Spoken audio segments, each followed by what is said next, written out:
I'm Maylin Lee, and ever since I turned 13, I've been doing my own thing, making my own moves 24/7, 365.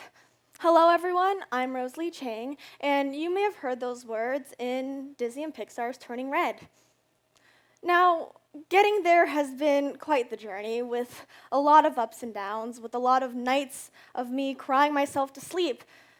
But this all started when I was 8 years old, when I told my mom that I wanted to be on TV. Now, they had no idea about anything in the acting industry, so they sort of just shoved me into some acting summer camps. And that's when I figured out that I really did love acting, and I wanted to be an actress when I grew up. So it led to me going to get an agent in Northern California. And I was like, well, this is it. I'm going to book everything that I auditioned for, and in doing so, become super successful and famous. That didn't happen. What instead happened was I got rejected by everyone. I got rejected so many times, and except for one commercial that didn't even air, I had nothing. And this really discouraged me, and I wanted to quit, but I did the opposite. I went to Hollywood. My parents knew that I really did want to become an actress, but what's better than to go to the heart of Hollywood, which is the heart of the acting industry? Because in San Francisco, there aren't that many opportunities for me. So in Hollywood, I started taking classes in acting, dancing, singing, everything, you name it. And the thing is, my mom drove me to Los Angeles for 6 months out of the year so I can pursue this weird dream. Anyway, I continued, and I eventually got an agent and a manager in Los Angeles. And I thought, this is it. I am going to book everything I auditioned for, and in doing so, become super successful and famous. You know what happened? It didn't happen. So I was very discouraged. I wanted to quit again. I told myself every week that if you don't book anything by the end of this year, you are quitting, because I had no success. And being an Asian American, it was even tougher, because the opportunities are even fewer. But I realized that I can't control the number of opportunities that are given to me. So I shouldn't spend time to dwell on everything I didn't have.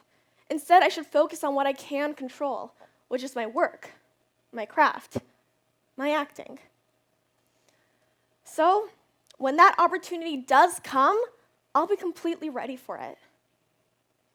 Towards the end of the year, I got an audition, and they wanted a young Asian girl, which at the time I fit perfectly.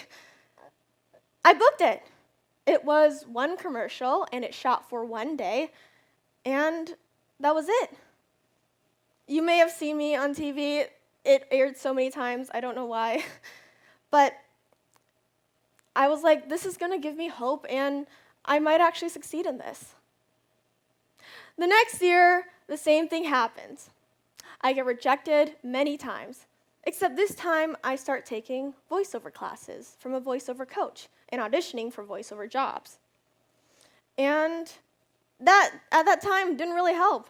I was still getting rejected left and right, rejection, rejection, rejection.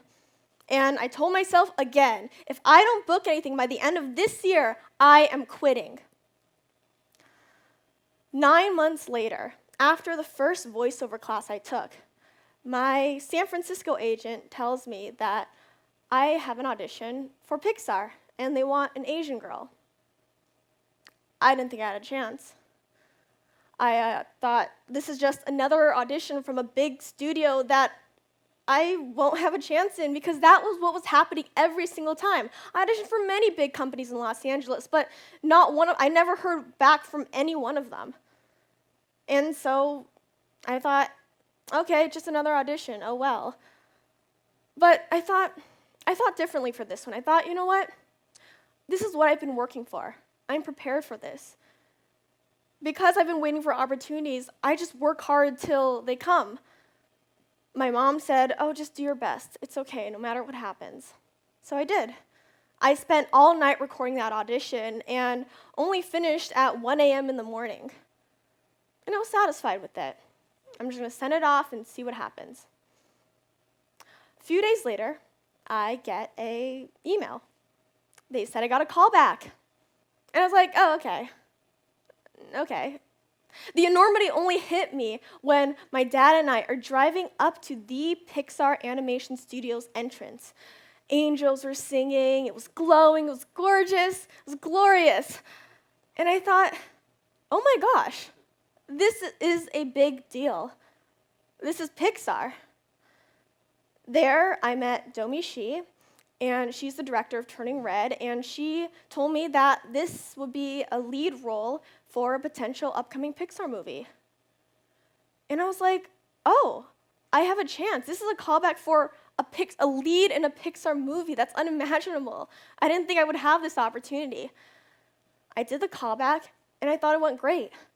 I was confident, I did the lines right, the people there seemed to like me, and this was it. Finally, I'm going to book this role, and in doing so, become super successful and famous. That didn't really happen. What happened was, I got an email a few days later. They said, hi, Rosalie, you booked it for Scratch. And I was like, great, what is Scratch? I was sort of half crying in tears, half really confused, because I thought this was the role. My parents and I scrambled to the computer to find out what is Scratch. Turns out Scratch means that the movie is still in development. They're still trying to figure out the characters, the plot, the design, and they just needed a temporary voice to animate off of. That's where I came in. So I didn't actually book the lead in a Pixar film. I just booked a behind-the-scenes thing that would gain me little to no credit. This felt really discouraging because I thought that this is it, that this would be my big break. But no, it wasn't. So it gave me a little bit of hope that just maybe I can still make it. Every day, I walked into that booth and performed like it was my last because it was all I can do. My parents said, don't give them a reason to fire you. So every day I would walk into the booth, and that time I was living in fear because my whole career was hanging by a thread. My friends were booking left and right, and I was still stuck here waiting to maybe, possibly, hopefully book this Pixar role. And I would have quit if it wasn't for this job, because I was doing this but wasn't booking anything else. I was hanging on to this one role that I might have. 2 years later, and 100 recording sessions later, I was told that I officially booked the role of Mei-Lin Lee in Turning Red. It was incredible. It felt like all of my hard work paid off. I cried tears of joy. And since Turning Red, life has been a whirlwind. It has opened so many opportunities for me, and I haven't stopped acting. But the thing is, looking back at it, if I had given up at any point, if I had stopped working hard, if I wasn't prepared for this audition, for this callback, I wouldn't be here where I am today. Pursuing a dream is difficult. We all know that. But you're going to have to wait for that opportunity to come. I spent 9 months training in voiceover before I even got the audition. But keep on working. And as I was doing the Scratch recording, I had to tell myself that I am blessed to even have this opportunity to work at Pixar, to work with such talented people in an amazing project. And I'm so grateful to have this opportunity today to talk to you guys about that. Because you know what? Pursuing a dream is difficult, but don't quit and do your best, because that's all you can do. When you are waiting for that next opportunity, don't quit. Keep on working. Work so hard so that when it does come, you'll be more than prepared for it. Good luck.